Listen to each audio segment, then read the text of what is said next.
భారీ వర్షాలకు వికారాబాద్ జిల్లా అతలకుతలమైంది. భారీ వరదకు వీరిశెట్టిపల్లిలో 200 ఎకరాల్లోని పంట పొలాలు నీట మునిగాయి. ఎడతెరిపి లేకుండా దంచుకొట్టిన వానకు పత్తి, కంది, వరి పంటలు నేలకు ఊరిగాయి. భారీగా పంట నష్టం కావడంతో రైతులు దిక్కుతోచని స్థితిలో తలలు పట్టుకుంటున్నారు. ప్రభుత్వం పంట పొలాలను పరిశీలించి నష్టపరిహారంగా ఎకరాకు 25,000 ఇవ్వాలని రైతులు డిమాండ్ చేస్తున్నారు. ఊరంతా వాగులనే ఈదులాడ్డట్లుంటుంది. ఇక ఒక చిన్నగా గింత జీవగడ్డ లేక మిగిలింది ఊరు. అందులో ఇక మేము పిల్లలు మేము అందరం ఇప్పుడు అల్లాడిపోయినాం. మొన్న వాగొచ్చినప్పుడు పంటలు ఏం పంట నష్టం ఊర మొత్తానికి పంట పోయింది. ఏం లేవు మా బతుకుదేరు ఈ చెడుపల్లె మాత్రం. ఇక ఏం చేస్తారో ఏమో మీరు గవర్నమెంట్ ఇక మాకేమో సాయం చేస్తారో ఏం చేస్తారో. ఇక మా బతుకు చాలా పరిస్థితులు ఘోరంగా ఉన్నాయి సార్. 3 ఎకరాల పత్తి జలమాయమైంది. మాది నీళ్ళలో కూడా ఇళ్ళకి నీళ్ళు వస్తున్నాయి. బాగా మొత్తం పిల్లలు జల్లలు అంతే ఫలితాన్ని పడుతున్నాయి. పోయింది, కంది పోయింది, పత్తి పోయింది. మొత్తం ఇప్పుడు నష్టం ఏం లేదు, నష్టం ఉన్నదంతా.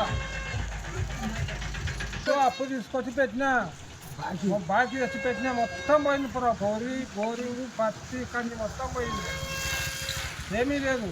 మొన్న వాగొచ్చి మొత్తం పంట నష్టం చాలా జరిగిపోయింది. ఎన్ని పైసలు అయిపోయి ఏం పైసలు తీయాలంటే మాకు చాలా కష్టం. అప్పులు తెచ్చి పెట్టినాము.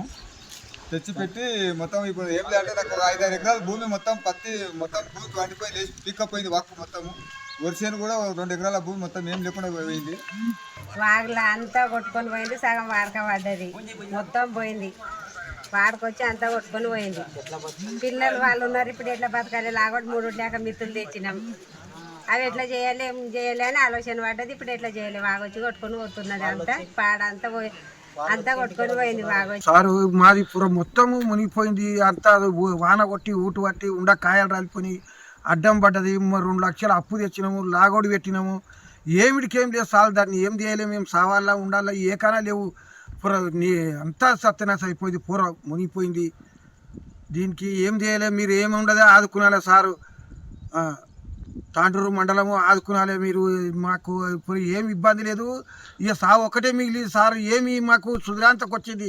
అంతా ఆగిపోయింది, రాలిపోయింది. ఆగొచ్చి వానగొట్టి మొత్తం వానగొట్టి పుర ఊటు పట్టి కాయ అంతా రాలిపోయింది. ఇప్పుడు చేనులకు ఇప్పటికీ రానియకొచ్చింది సార్. పుర 4 ఎకరాల కంది వేసినాం. గవర్నమెంట్కి వెళ్ళి మన అగ్రికల్చర్కి వెళ్ళి తెచ్చేసినాం. అవి పోయినాయి మొత్తం. అదొకటి పుండు అయి ఇరిగిపోయినాయి. మొత్తం 4 ఎకరాల కంది పోయింది. 2 ఎకరాల పత్తి మొత్తం రోగం వచ్చిపోయింది. వానల గొట్టుడికి ఎర్రగా అయిపోయింది. అది ఫోటోలు పెట్టమంటే ఫోటోలు తెచ్చి పెడతాం. అదేం లేదు. నాది ఒకటే కాదు, ప్రతి ఒక్కరిది ఈ ఊళ్ళో ఈ గ్రామంలో విరిచెట్పల్లి గ్రామంలో ప్రతి ఒక్కరి కందులు మొత్తం పత్తులు దెబ్బతిన్నాయి. మాకు వాగొచ్చి సగం పోయినాయి. ఇట్లా వానలు కొట్టి సగం పోయినాయి. అందుకొరకు మేమేమంటామంటే దానికి నష్టపరిహారం మాకు 25,000 ఎకరకు ఇస్తారేమని ఆశపడుతున్నాం ప్రభుత్వంతో.